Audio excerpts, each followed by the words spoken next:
Sega.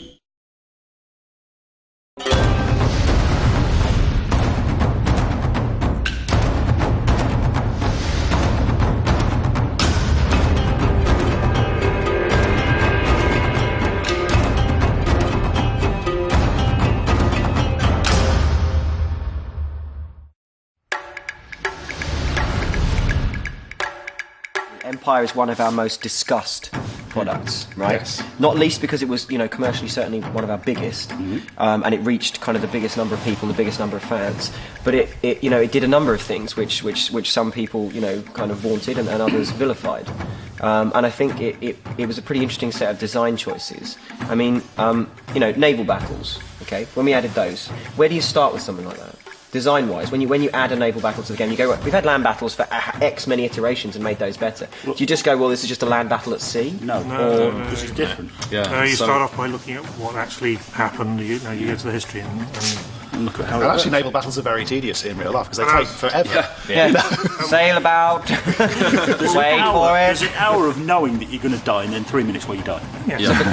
Slow motion car crash. It is a slow motion car crash. If you look at most naval battles of the period, they do have the air of somebody knows that they're going to get beaten. So there is this kind of car crash happening. But how do you translate that into a game? Exactly. You've got this really slow engagement process and this formation process. Tactically, it's kind of interesting on one level, but it is like two yachts going around a course. There's that constant jockeying about. When you say a sailing race, you're jockeying around trying to get in the wind position. Because that's going on. But at least they're not actually shooting at each other. Before I'd be massively immersed in RPGs or FPS where I'm actually the character, not the third person games, but the FPSs. But this was a strategy game that had the same kind of level of immersion, suspension, you were disbelief. The nation. I was the nation, and it did have that kind of nostalgic, memory. This is exactly why, just to go back to the point earlier, why people get cross with this if we don't do exactly what they want. Because they get so into it. We're messing with their kind of. The interesting thing is that it kind of like on a high level. The interesting thing about this is that our games are generating real experiences for people, in which case we're almost transcending art and literature. But it's true. Games do transcend. Good games do. Good games do. Right? Because there are so many games out there that you play, and like I say, they're popcorn experiences. You enjoy them. They're a visual feast or whatever, but you don't come away with an indelible personal effect. It's like a you train look at ride. the number It's not of with Steam. Hours, we can see how many hours people play for hundreds, and they play for hundreds Let's of try hours. thousands. And it's actually yes. There was a guy on the forums the other day whinging about the fact that and I use that word advisedly, he hadn't had good value, even though he'd played for 1,900 hours on Empire. And he's paid $35 for something that's entertaining for 1,900 hours. That's how long's your average console game now? What, 6 hours? 6 to 10 hours? 10's like good. That? 10's are good. I mean, that's you barely scratch the surface.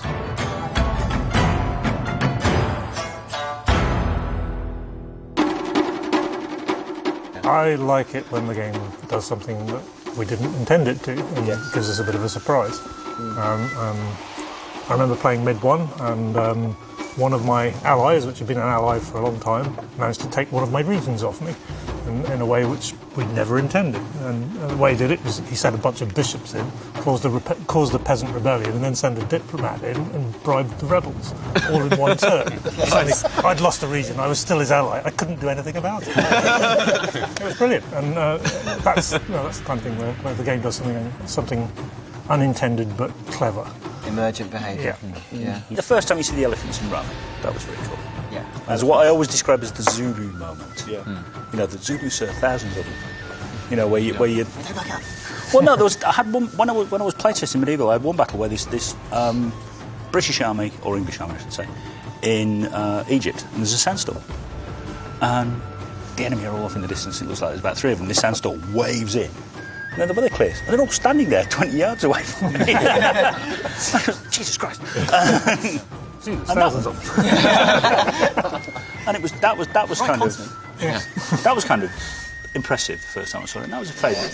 We have a lot of good tech in place, and it'd be nice to, just really focus on tools and content. Gameplay.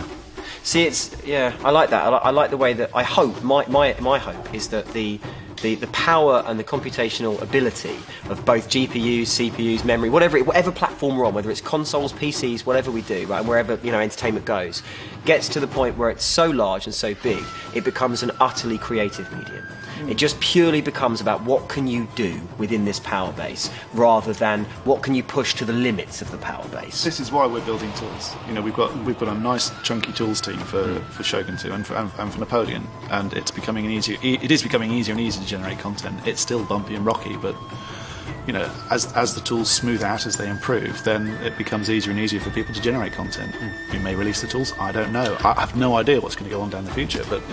As somebody generates that content, just let me say, it doesn't become easier. It frees us up. It frees us up to be creative in the ways that we want to on a project. It gives us the ability to just create stuff without any limitation, and that would be awesome.